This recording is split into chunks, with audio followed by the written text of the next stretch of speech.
আসসালামু আলাইকুম রহমতুল্লাহি ওবারাকাতুহু। ইন্নাল হামদুলিল্লাহ নাহমাদুহু ওয়া নাস্তাঈনু নাস্তাগফিরুহু ওয়া নাউযু বিল্লাহি মিন শুরুরি আনফুসিনা ওয়া মিন সাইয়্যাতি আমালিনা। মান ইয়াহদিল্লাহু ফালা মুদিল্লা লাহু ওয়া মান ইউদ্লিল ফালা হাদিয়া লাহু। ওয়া আশহাদু আল্লা ইলাহা ইল্লাল্লাহ ওয়াহদাহু লা শারীকা লাহু ওয়া আশহাদু আন্না মুহাম্মাদান আবদুহু ওয়া রাসূলুহু। ইয়া আইয়ুহাল্লাযীনা আমানু ইত্তাকু রাব্বাকুমুল্লাযী খালাকাকুম মিন নাফসিন ওয়াহিদাহ ওয়া খালাকা মিনহা যাওজাহা বাসসা মিনহুমা রিজালান কাসীরা ওয়া নিসা ওয়াত্তাকুল্লাহা আল্লাযী তাসালুনা বিহি ওয়াল আরহাম ইন্নাল্লাহা কানা আলাইকুম রাকিবা। ইয়া আইয়ুহাল্লাযীনা আমানু ইত্তাকুল্লাহা হাক্কা তুকাতিহি ওয়া লা তামুতুন্না ইল্লা ওয়া আনতুম মুসলিমুন।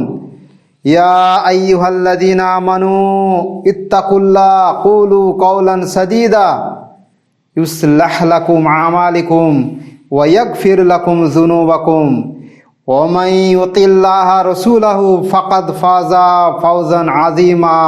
আম্মা বা'দ ফাইন্না খায়রাল হাদিসি কিতাবুল্লাহ ওয়া খায়রাল হাদী মুহাম্মাদিন সাল্লাল্লাহু আলাইহি ওয়াসাল্লাম ওয়া শাররুল উমুর মুহাদাসাতুহা ওয়া কুল্লু মুহাদাসাতিন বিদআহ ওয়া কুল্লু বিদআতিন দালালাহ ওয়া কুল্লু দালালাতিন ফিন্নার। আউযু বিল্লাহি মিনাশ শাইতানির রাজীম। বিসমিল্লাহির রহমানির রহিম। ফামান ইউরিদুল্লাহু আন ইয়াহদিয়াহু ইয়াশরাহু সাদরাহু লিল ইসলাম ওয়া মান ইউরিদ আন ইউদিল্লাহু ইয়াজআল সাদরাহু দাইয়াকান হারাজা। আন আনাস রাদিয়াল্লাহু আনহু ক্বালা রাসূলুল্লাহি সাল্লাল্লাহু আলাইহি সাল্লাম আরাদাল্লাহু বিআবদিহি শারহা আমসাকা আনহু বিযামবি হাত্তা ইউওয়াফা বিহি ইয়াওমাল কিয়ামা ওয়া ইন্নাল্লাহা ইযা হাব্বু কওমাবতালাহুম ফামান রাদিয়া ফালাহু রাদ্দাহা ওয়া মান সাখিতা ফালাহু সাখাত। সকল প্রশংসা সেই মহান আল্লাহর, যিনি একমাত্র বিশ্ব জগতের প্রতিপালক। দরুদ ও সালাম বর্ষিত হোক প্রিয় নবী শেষ নবী মুহাম্মদ সাল্লাল্লাহু আলাইহি ওয়াসাল্লামের উপর, যিনি একমাত্র মানুষের মাঝে প্রেরিত হয়েছিলেন মানুষকে চূড়ান্ত পথ এবং চূড়ান্ত পদ্ধতি দেখাবার জন্য, এবং তিনি সুস্পষ্ট করে গেছেন মানব জাতিকে কোনটা আসল পথ এবং কোনটা হচ্ছে বাতিল এবং জাহান্নামের পথ। কিছু কিছু বিষয় আছে যেগুলো আমরা উপলব্ধি করতে পারি না। আমাদের জীবনে অনেক কিছু জিনিস ঘটে বা হয়ে যায়, আমরা আমাদের সেই সমস্ত বিষয়গুলো চিন্তা ভাবনা করার মতো আমাদের সেই রকম জ্ঞান বা বিবেক নেই, বা সেই রকম পর্যাপ্ত পরিমাণে ইলম নেই, যার ফলে মানুষ তাদের জীবনে যা কিছু ঘটে বা হয়ে যায় সেগুলো অপব্যাখ্যা করে, উল্টোপাল্টা ভুলভাল ব্যাখ্যা করে। অনেক মানুষ মনে করে যে সে এত সুখে আছে, স্বাচ্ছন্দ্যে আছে, প্রচুর অর্থ সম্পদের মালিক, মনে হচ্ছে সেই ভাগ্যবান। আজকে অনেক মানুষ ভাবে যে সে বোধহয় দরিদ্রের মধ্যে জীবনযাপন করছে বা কষ্টের মধ্যে আছে, মনে হয় আল্লাহ ওকে শাস্তি দিচ্ছে। আর যে হয়তো খুব ভোগবিলাসে আছে, আরাম আয়েসে আছে, ভাবছে আল্লাহ খুব ওকে সম্মানিত করছে এবং খুব ভালোই আছে। বিষয়টা এরকম নয়। কারণ এইটা দেখতে হবে যে বেশিরভাগ আমরা যদি দিন ইসলাম যদি সত্যিকারের চর্চা করি, বোঝার চেষ্টা করি, দেখা যাবে বেশিরভাগ নবী রসুলরা, সলহীন যারা নেক মানুষ, তারা কিন্তু খুব দুঃখের মধ্যে, যদিও তারা এটাকে দুঃখ বা কষ্ট বলে মনে করেনি, কারণ ইমান যার মধ্যে মজবুত থাকবে, যতই সে সমস্যা হোক না কেন, কারণ সে এটাকে হালকা মনে করবে। তো বিষয়টা হচ্ছে যে দেখা যাচ্ছে কি আজকে আমাদের যে এত স্বাচ্ছলতা, এত ভোগবিলাস, খাওয়া দাওয়া, আরাম আয়াস, আসলে এটা তো নয় যে পরকালে আমরা জান্নাত থেকে বাদ হয়ে যাচ্ছি। এটা অনেক একজন খুব ভালো একজন সালাফি আলেম বলেছিল যে আমাদের এত স্বাচ্ছন্দ্য, এত ভোগবিলাস জীবনযাত্রা, সব কিছু হাতের নাগালে হয়ে যাচ্ছে, সব কিছু হয়ে যাচ্ছে, কোনো সমস্যা নেই। আসলে আমরা জান্নাত থেকে বাদ হয়ে যাচ্ছি না তো পরকালে? কারণ এটাও হতে পারে, কারণ দুনিয়ার জীবন যা ভোগবিলাসে আছে, কোনো সমস্যা নেই, কোনো টেনশন নেই। অনেক মানুষ বলে ও খুব ভালো আছে, একটা গ্যাসের ওষুধও খায়নি, মানে তার কোনো রোগ ব্যাধি নেই, আর বুক ফুলিয়ে আছে, ভাবছে খুব ভালো আছে। অথচ এইটা যে খারাপ লক্ষণ, ভালো লক্ষণ নয় সেটা জানে না। একটা মানুষের উপর যদি বিপদ আপদ না আসে, এটা খুব একটা ভালো লক্ষণ নয়। যদিও আনুমানিক অঙ্কের মতো হিসাব করে বলে দেওয়া উচিত নয়, কারণ কার উপর আযাব আসবে, কাকে আল্লাহ ছাড় দিবে, এটা বলা যাবে না। কিন্তু সাধারণ অবস্থায় কারোর উপর যদি বিপদ আসে, এটা খারাপ লক্ষণ নয়। তো মহান আল্লাহ বান্দার প্রতি অতি দয়াবান। তিনি সর্বদা বান্দার জন্য সহজ চান, কঠিন চান না। তিনি কারো উপর জুলুমকারী নন, সর্বদা বান্দার কল্যাণ চান। তিনি চান বান্দার সমস্ত পাপ ক্ষমা করে তাকে দিনের সঠিক পথে পরিচালিত করতে। তাই আল্লাহ সুবহানাহু ওয়া তাআলা বলছেন যে ইউরিদুল্লাহু লিয়ুবাইয়িনা লাকুম ওয়া ইয়াহদিয়াকুম সুনানাল্লাযীনা মিন ক্বাবলিকুম ওয়া ইয়াতুবা আলাইকুম ওয়াল্লাহু আলিমুন হাকিম। আল্লাহ তোমাদের জন্য হালাল হারাম ব্যাখ্যা করে দিতে চান ও তোমাদের পূর্ববর্তীদের সুন্দর রীতিসমূহের প্রতি তোমাদের পথ প্রদর্শন করতে চান এবং তোমাদেরকে ক্ষমা করতে চান। আর আল্লাহ হচ্ছে সর্বজ্ঞ, প্রজ্ঞাময়। আল্লাহ সুবহানাহু ওয়া তাআলা আমরা আজকে আলোচনা করব সেটা হলো কি, আল্লাহ যাদেরকে ভালোবাসেন, যাদের জন্য কল্যাণ চান, ভালো কিছু চান, তাদেরকে কি করেন আল্লাহ। যাদের প্রতি সত্যি আল্লাহ যাদেরকে কবুল করেছে এবং কিছু লক্ষণ আছে তার, যেমন হচ্ছে ইসলামের জন্য উন্মুক্ত করে দেন। আল্লাহ যাকে ভালোবাসেন তার জন্য ইসলাম মানা খুব সহজ হয়ে যায়। আজকে বেশিরভাগ মানুষ 99-98% মানুষ ইসলামকে মানা মানে করে আজাব, কি কষ্ট। 5 ওয়াক্ত নামাজ পড়া, রোজা রাখা, এই হারাম থেকে সব মানুষ হারাম ভোগ বিলাস করছে। এই যে 25শে ডিসেম্বর গেল, কত ফিস্ট, কত আরাম, কত মদের নিয়ে, কত মজ মস্তি, গান বাজনা, কত কি। অনেক মানুষ যারা একটু, বেশিরভাগ মানুষ তো মুমিন নয়, মানে ইমানে হয়তো কিছু মানুষ আছে ইমানে দুর্বল, ভাবছে খুব ভালোই আছে। কিন্তু তাদের জন্য কি হচ্ছে কি, ওই জন্য অনেক মানুষকে ইসলামের কথা বললে তার যেন খুব অসন্তুষ্ট হয়, বেজার হয়ে যায়। কিন্তু একটা মানুষকে ইসলামের কথা বললে তার জন্য মন শান্তি, তৃপ্ত হয়ে যায়। যারা আল্লাহ এবং তার রসুলের ভালোবাসায় অন্তর একদম মানে তরতাজা হয়ে আছে, অন্তর যেন একদম হয়ে আছে, তো তাদের জন্য কি হয়, আল্লাহ ইসলাম মানা সহজ করে দেয়। এদের ব্যাপারে বলা হয়েছে সূরা আনামের 125 নম্বর আয়াতে বলা হয়েছে যে ফামাই ইউরিদুল্লাহু আইয়াহদাহু ইয়াসরাহু সাদরাহু লিল ইসলাম। অতএব আল্লাহ যাকে সুপথ প্রদর্শন করতে চান, যাকে হিদায়াত করতে চান, তিনি তার বক্ষকে, অন্তরকে ইসলামের জন্য খুলে দেয়। ইসলাম বুঝাটা তার জন্য কোনো ব্যাপার নয়। তৌহিদ বুঝা, সুন্নত বুঝা, শরীয়তের মাসলা বুঝা কোনো ব্যাপার নয়, বরং সে এক পা আগিয়ে আছে যেন দিন জানার জন্য। কোথায় গেলে দিনের শিক্ষা পাওয়া যাবে। যেমন আজ থেকে সালেফে সালেহিন আমরা দেখতে পাই যে অনেক দূর তারা পাহাড়কে পাহাড়, যেমন ইমাম বুখারী রাহিমাহুল্লাহ, তারা একটা হাদিস জানার জন্য কত দূর চলে গেছে। আজকে একটা মানুষকে যদি কত তেল লাগিয়ে, কত কি লাগিয়ে তাকে ডাকা হচ্ছে, ভাই সময় নেই, কি ব্যস্ত কর্ম ব্যবস্থা, এত ব্যস্ত, সময় দিতে পারছি না।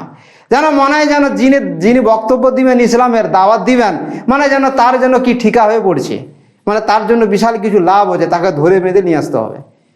ওই জন্য আলেমরা কি করছেন যে ঠিক আছে ভাই, তুমি তো প্রথম কথা একজন দায়ী যে দাওয়াত দিবে, সে কোনো অবস্থায় ক্ষতি নয়।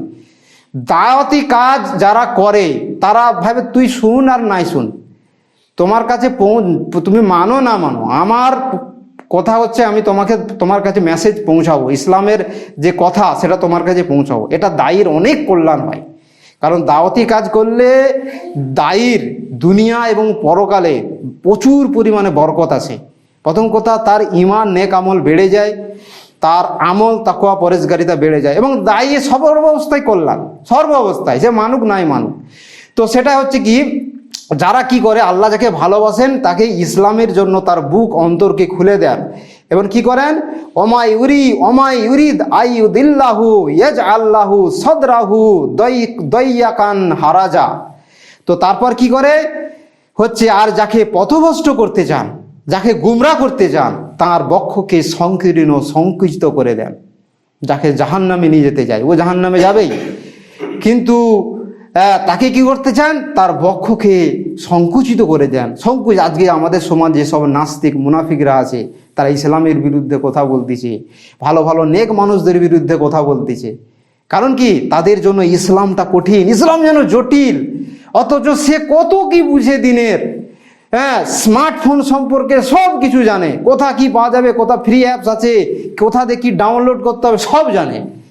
যারা বড় বড় ইঞ্জিনিয়ার টেকনিক্যাল লোকগুলো আছে, বড় বড় মেডিকেল ডাক্তার, সব বুঝতেছে, কোথা কি করতে হবে, কি ব্যাপার বিধান্ত সব বুঝে, কিন্তু সে বুঝে না তৌহিদ, সে বুঝে না সুন্নত।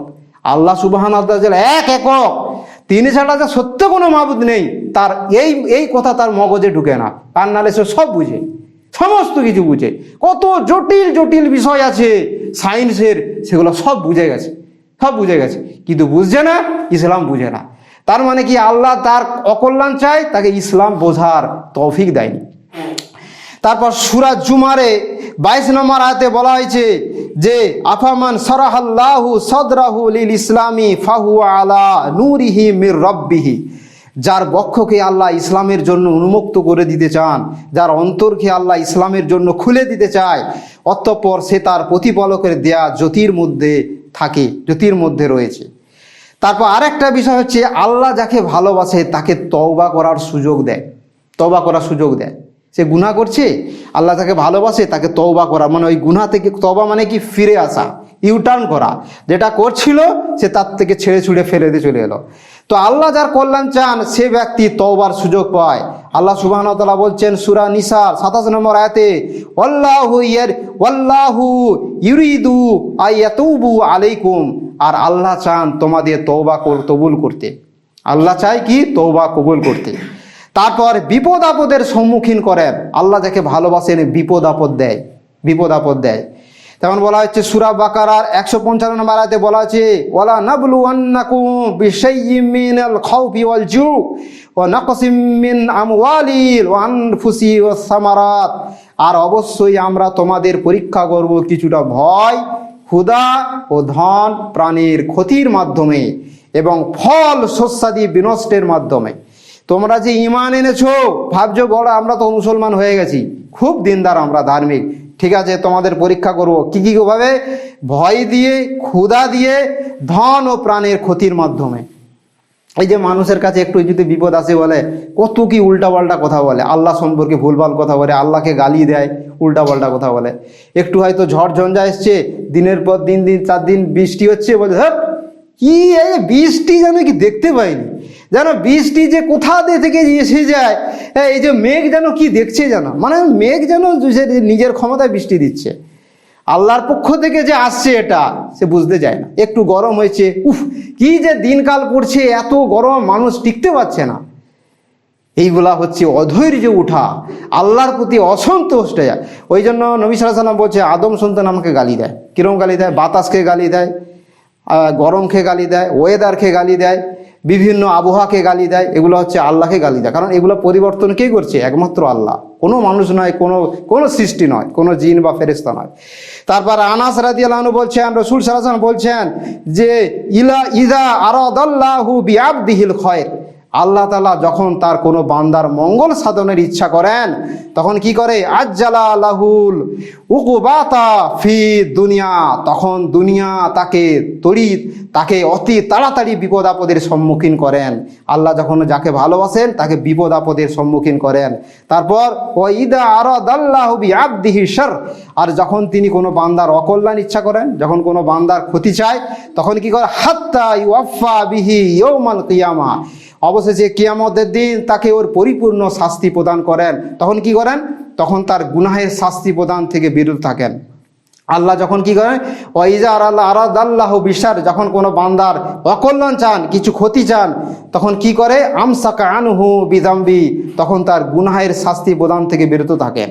মানে একজন মানুষ ভুল করছে কিছুই বলছে না, কিছুই হচ্ছে না। অনেকে ভাবছে যে আমি তো এসে তো এত খুন করছে, এত মানুষের উপর জুলুম অত্যাচার করছে, আরও চুরি চাট্টামি করছে, মানুষের উপর দিন রাত পথই করছে, কিছুই বলেনি কেন? আল্লাহ ওকে ঢিলা দিচ্ছে, ছাড় দিচ্ছে।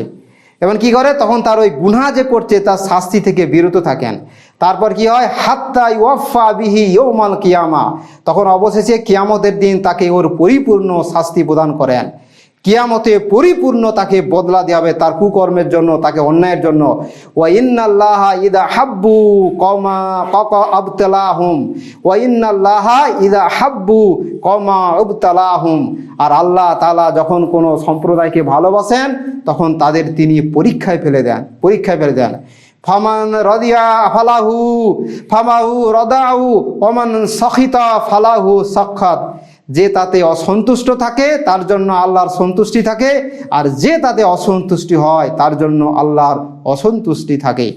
ওই জন্য আজকে এটাও একটা কারণ হতে পারে আজকে মুসলিম উম্মতের উপর কেন এত সমস্যা আসছে, কেন এত অপবাদ, কেন এত আযাব, কেন এত লাঞ্ছনা আসছে। এর বেশ কতগুলো কারণ আছে। এক নম্বর হচ্ছে মুসলিমদের গুনাহের কারণে, মুসলিমদের ইসলাম বিরুদ্ধে মানে ইসলাম বিরোধী কাজকর্মের জন্য, মুসলিমরা দিন বিমুখতা হওয়ার কারণে। এই একটা। আরেকটা বিষয় হচ্ছে মুসলিমদের যারা মুমিন আছে, যারা তাকওয়া পড়ে, তাদের ঈমানকে মজবুত করে দেয়। তাদের ওই পরীক্ষা দ্বারা ঈমান, ওই জন্য সব থেকে বেশি যাদের উপর বিপদ আপদ এসেছিল, যাদের উপর সব থেকে বেশি কঠিন দিন এসেছিল, একমাত্র আম্বিয়ায় নবী রসুলগণ। সেটা জানতে গেলে কোরআন হাদিস পড়লেই যথেষ্ট। কোরআনুল করিম যদি আমরা পড়ি বুঝতে পারবো অর্থ সহকারে, এবং যদি নবী করিম সাল্লাল্লাহু আলাইহি সাল্লামের যদি সিরাতুন নবী পড়ি আমরা জানতে পারবো, বা নবীদের আম্বিয়াদের যেসব জীবনী আছে যদি আমরা পড়ি বুঝতে পারবো তাদের জীবনে কি কঠিন বিপদ আপদ এসেছিল। হ্যাঁ, ইউসুফ আলাইহিস সালাম 12 বছর জেলে, কিন্তু গুনাহ কাজ করেন। অথচ সেই গুনাহ করতো তাকে জেল থেকে বাঁচিয়ে দিত। রাসূলুল্লাহ সাল্লাল্লাহু আলাইহি সাল্লামকে যে কি অত্যাচার করা হয়েছে কাফিরদের মক্কাতে, কত বছর যে ছিল। আচ্ছা, তারপর হচ্ছে দাউদ আলাইহিস সালাম, এই আইয়ুব আলাইহিস সালামকে অনেক দিন হচ্ছে তার রোগের মধ্যে ছিল। তারপর ইউনূস আলাইহিস সালাম হচ্ছে মাছের পেটে সে পড়ে গেছিল, তাকে মাছ খেয়ে ফেলছিল। তো যাই হোক, এই সমস্ত বিপদ আপদ তাদের উপরে এসেছিল। তারপর হচ্ছে নেককার ব্যক্তিদের বিপদে ফেলেন। এই যেটা বললাম যে ভালো ভালো মানুষ যারা, তাদেরকে বিপদ আপদে বলেন। আবু সাইদ খুদরি রাদিয়াল্লাহু আনহু থেকে বর্ণিত, তিনি বলছেন যে আমি নবী করিম সাল্লাল্লাহু আলাইহি সাল্লামের নিকটে ছিলাম, তখন তিনি ভীষণ জ্বরে আক্রান্ত ছিলেন। আমি তার উপর আমার হাত রাখলে তার গায়ের চাদরের উপর থেকেই তার দেহের প্রচণ্ড তাপ অনুভব করলাম। নবী সাল্লাল্লাহু আলাইহি সাল্লামের এত গায়ে জ্বর যে তার গায়ে হাত দিতে প্রচণ্ড তাপ অনুভব করলেন তিনি। তখন তিনি বললেন, তখন আবু সাইদ খুদরি রাদিয়াল্লাহু আনহু বলছেন যে হে আল্লাহ রসুল, কত তীব্র জ্বর আপনার? তিনি বললেন, আমাদের নবী রসুলগণের অবস্থা এমনই হয়ে থাকে, আমাদের নবী রসুলগণের অবস্থা এরকমই হয়ে থাকে। আমাদের উপর দ্বিগুণ বিপদ আপদ আসে, দ্বিগুণ পুরস্কার দেওয়া হয়, এবং আমাদের উপর যে দ্বিগুণ যে বিপদ আপদ আসে এর উপরে দ্বিগুণ পুরস্কার দেওয়া হবে। এবং আমি বললাম, হে আল্লাহ রসুল, কার উপর সর্বাধিক কঠিন বিপদ আসে? তিনি বললেন, নবীগণের উপর। আমি বললাম, হে আল্লাহ রসুল, তারপর কার উপর? তিনি বললেন, তারপর নেককার বান্দাদের উপর। নবী রসুলদের পর কার পর বিপদ আপদ আছে? নেককার, যারা পরেজগার, ধার্মিক, আল্লাহওয়ালা লোকের উপর। তাদের কেউ এতটা দারিদ্র পীড়িত হয় যে শেষ পর্যন্ত তার কাছে তার পরিধানের কম্বলটি ছাড়া আর কিছুই থাকে না। এমন অবস্থা তাদের হয় যে কম্বল ছাড়া, শুধু কাঁথা ছাড়া তার কাছে কিছুই থাকে না, এমন মানে দুর্দশা হয়ে যায়। তাদের কেউ বিপদে এত শান্ত উৎফুল্ল থাকে, এমন তোমাদের কেউ ধন সম্পদ প্রাপ্তিতে আনন্দিত হয়ে থাকে। ইবনে মাজাহ হাদিস নম্বর 4024। আজকে আমাদের দেখা যায়, আমাদের একটু ব্যবসা বাণিজ্য লস হয়ে গেলে, কিছু একটু অভাব অনটন এলে, কিছু সমস্যা হয়ে গেলে, দেখছিস রে, একটা ছেলে বলতে যে ও সত্যি আমি যদি ওইটা না করতাম রে, আমি যদি আজকে অমুক লাইনে পড়াশোনা করতাম, আজকে কত ভালো সরকারি চাকরি পেয়ে যেতাম, আজকে যদি আমি ওইটা যদি করতাম, ওই সিদ্ধান্ত, ওই ব্যবসাটা করতাম, আজকে আমি এত লস হতাম না, আজকে বহু টাকার মালিক হয়ে যেত। এই সমস্ত কথা বলে শয়তানকে সুযোগ করে দেওয়া। যা কি করণীয়, সামনে যা আছে করব, আমরা ভালো কিছু করব, ভালো চেষ্টার মাধ্যমে করব। এই নাই যে আবার আল্লাহর উপরে আবার অনেকে ভুলভাল তাওয়াক্কুল করে, কিছু করলো না, কিছু আল্লাহ যা আছে হয়ে যাবে, না, এটা ভুল। চেষ্টা করে যাবে, কিন্তু আল্লাহর কাজ সে যার দাওয়াত দেবা, যা করার আল্লাহ তার সিদ্ধান্ত করবে। তো এটা হচ্ছে বিষয়। তো মেন হচ্ছে বিপদ আপদ আসা, এটা খুব একটা খারাপ জিনিস নয়, অনেক সময় এটা খুব ভালো জিনিস। তারপর হচ্ছে মুসাব ইবনে সাদ রাদিয়াল্লাহু আনহু তার পিতা থেকে তিনি বর্ণনা করছেন যে তিনি বলেন, আমি বললাম, হে আল্লাহ রসুল, মানুষের মধ্যে সর্বাপেক্ষা বেশি মুসিবতের সম্মুখীন হয় কে? তিনি বললেন, নবীগণ। এরপর যারা ভালো মানুষ তারা, এরপর যারা ভালো তারা। একজন তার দিনদারির অনুপাতে পরীক্ষায় নিপতিত হয়।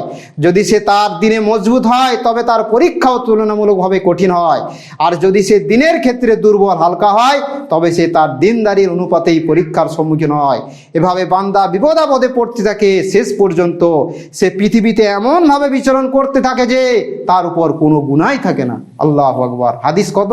তিরমিজি হাদিস নম্বর 2398, সহিহ হাদিস। মানে তার উপর, মুমিন মানুষের উপর যদি কোনো আযাব শাস্তি আছে, বিপদ আপদ আছে, হতে হতে হতে আরো আল্লাহ দেয়, সেটা পাস করে গেল, আবার হলো, এমন হয় তার কোনো গুনাহ নেই, মানে যে মরার সাথে সাথে সে জান্নাতে যাবে। একটা মানুষের যদি গুনাহ না থাকে, নিট অ্যান্ড ক্লিন, আর যদি মারা যায় সে তো জান্নাতেই হবে। কারণ যে মারা গেছে বা সে আবার উপভোগ করবে জান্নাতের ভোগ বিলাস মজ মস্তি। আজকে আমরা কত মানুষ আছে পয়সা নেই হাতে, ভালো জায়গাটা দেখতে পাচ্ছি না, ভালো কিছু জায়গায় যাচ্ছে না, কিন্তু কাফেররা, যারা দিন মানে না, যারা আল্লাহকে চিনে না, পরকালকে জানে না, কত হারাম ভোগ বিলাস তারা মেতে আছে। এটা তাদেরকে জান্নাতে নিয়ে যাবে না, অবশ্যই তাদেরকে জাহান্নামে নিয়ে যাবে।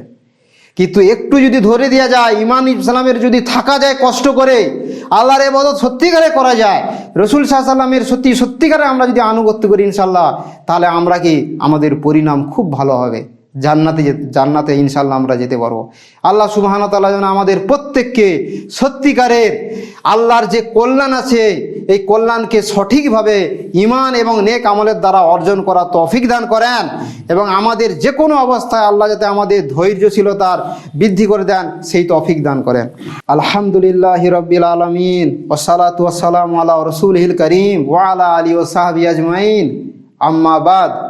আল্লাহুম্মা সাল্লি আলা মুহাম্মাদিন কামা সাল্লাইতা আলা ইব্রাহিম ওয়া আলা আলি ইব্রাহিম ইন্নাকা হামিদুম মাজিদ। আল্লাহুম্মা বারিক আলা মুহাম্মাদিন কামা বারাকতা আলা ইব্রাহিম ওয়া আলা আলি ইব্রাহিম ইন্নাকা হামিদুম মাজিদ। আমরা আলোচনা করছিলাম যে আল্লাহর কল্যাণ যাদের উপর থাকে, আল্লাহ যাদেরকে ভালোবাসে, বেশ কিছু জিনিস তাদের উপর আল্লাহ পাক পাঠিয়ে দেয়। তাদের উপর বিপদ আপদ হচ্ছে, বিভিন্ন রকম বালা মুসিবত এসে যায়, অভাব অনটন, দারিদ্রতা, ব্যবসায় মন্দা, রোগ, এগুলো আসে। কিন্তু এটা মনে রাখতে হবে, খারাপ না। আবার এবার এটাও মনে করলে হবে না যে একটা মানুষ ফাসেক, লম্পট, কাফের, তার উপরে বিপদ আসে, তার উপরে না, হতে পারে। তবে কারুর উপরে সবসময় আমাদের মনে রাখতে হবে, কারুর উপরে কখনো হাদিসের এইসব কথা জেনে, কোরআনের জেনে একদম অঙ্কের মতো ফিট করে দেওয়া যাবে না।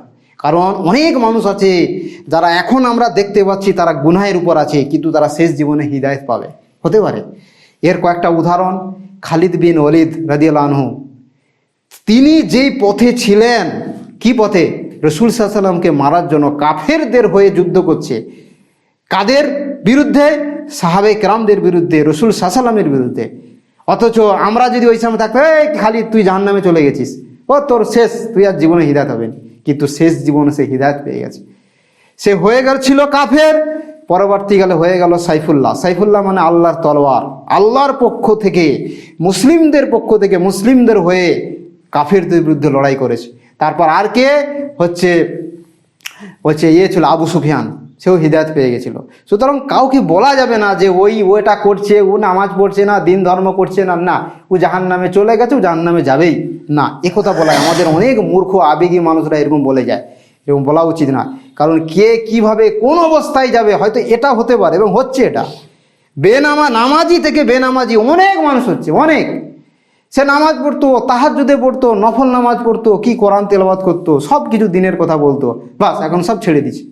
যা হচ্ছে আল্লাহ তাকে পরীক্ষা ফেলছে, একটু অভাব অনটন ফেলে দিয়েছে, একটু রোগ বিপদ আপদ দিয়েছে, এরকম। একটা মানুষ তাহাজ্জুদের নামাজ পড়তো, বলছে ভাই এখন আর তাহাজ্জুদের নামাজ পড়ি না, কেন? বলে এখন খুব রোগে ভুগছি।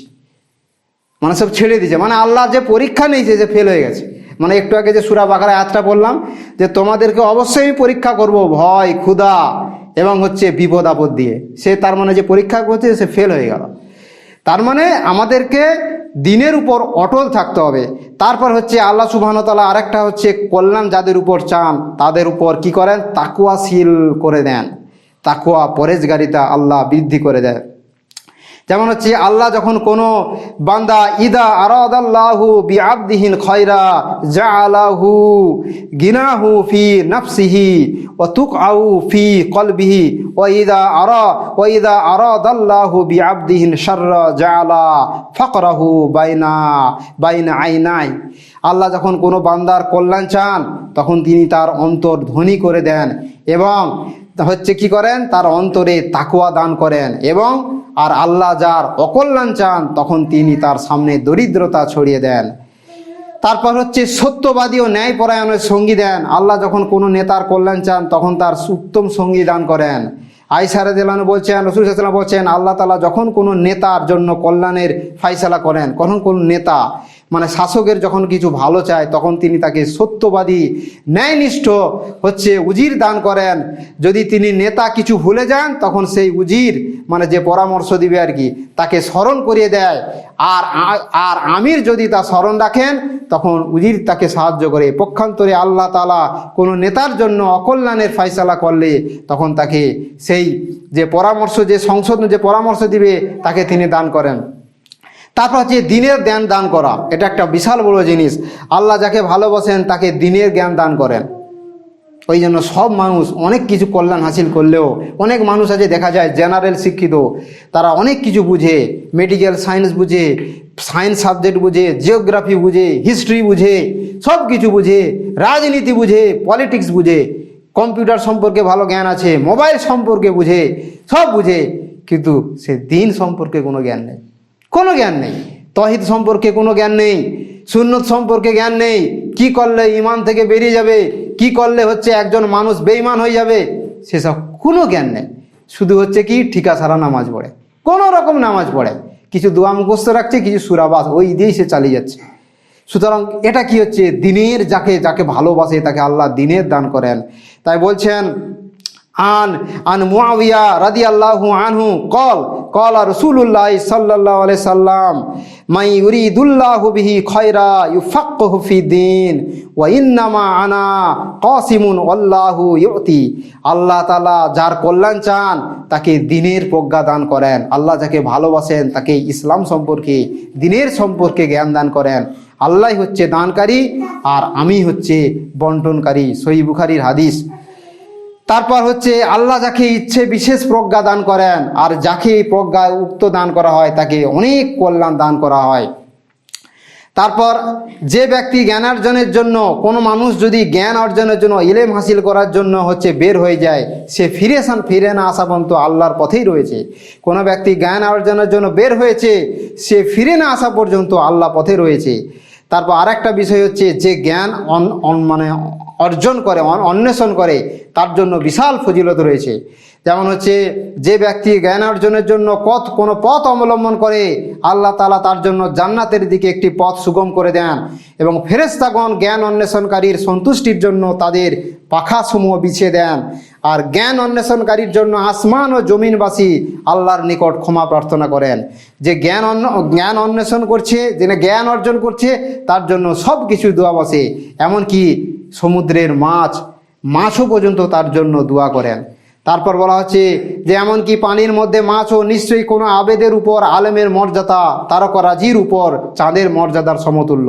কোনো একজন নেক মানুষ, ভালো মানুষ, সে যা আর একজন হচ্ছে আলেম মানুষ, দিন সম্পর্কে জ্ঞান, এর উদাহরণ হচ্ছে যেমন হচ্ছে মানে আকাশের মধ্যে যেমন তারকা, যেমন তারকারাজির মধ্যে যেমন আকাশে তারা আছে, তার মধ্যে চাঁদ যেমন হচ্ছে সব থেকে তার যেমন বেশি মর্যাদা আছে, তেমনি আর নবীগণ কোনো দিনার দিরহাম উত্তরাধিকার হিসাবে রাখো না। নিশ্চয় হচ্ছে নবী রসুলগণ হচ্ছে রসুল সাল্লাল্লাহু আলাইহি ওয়াসাল্লাম কি মানে আলেমরা হচ্ছে নবী রসুলদের ওয়ারিস হচ্ছে কি।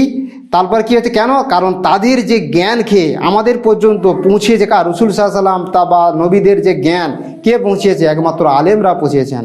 তাই তারা রেখে গেছেন ইলম, যে ব্যক্তি তা গ্রহণ করলো সে সম্পূর্ণরূপে হচ্ছে লাভ করলো। আল্লাহ সুবহানাহু ওয়া তাআলা যেন আমাদের প্রত্যেককে উপকারী জ্ঞান অর্জন করার তৌফিক দান করেন এবং আল্লাহর যেসব কল্যাণ রয়েছে সেই কল্যাণ অর্জন করার তৌফিক দান করেন। আল্লাহ সুবহানাহু ওয়া তাআলা আমাদের প্রত্যেককে ঈমান ইসলামে যাতে অগ্রগামী হতে পারে তৌফিক দান করেন এবং মুসলিম জাতিকে যেন সঠিক পথে আসার তৌফিক দান করেন। যে সমস্ত মানুষ মুসলিমরা যারা এখনো পর্যন্ত বেনামাজি রয়েছে, সালাত থেকে দূরে রয়েছে, আল্লাহ সুবহানাহু ওয়া তাআলা যেন আমাদের প্রত্যেককে মুসলিম জাতিকে 5 ওয়াক্ত সালাত কায়েম করার তৌফিক দান করেন। আল্লাহ সুবহানাহু ওয়া তাআলা যেন আমাদেরকে সত্যিকারের মুমিন হওয়া তৌফিক দান করেন এবং আমাদের যে সমস্ত আশেপাশে মুসলিমরা রয়েছে, আত্মীয় স্বজন থেকে আরম্ভ করে সবাই, তাদেরকে যেন ইসলামের সঠিক হিদায়াত দান করেন।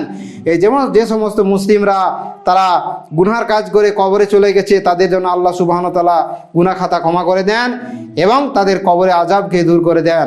এবং আমরা যারা জীবিত অবস্থায় আছি, আল্লাহ সুবহানাহু ওয়া তাআলা যেন আমাদের প্রত্যেককে মৃত্যু পর্যন্ত ঈমান এবং ইসলামের উপর সুদৃঢ় কায়েম থাকার তৌফিক দান করে। আমিন।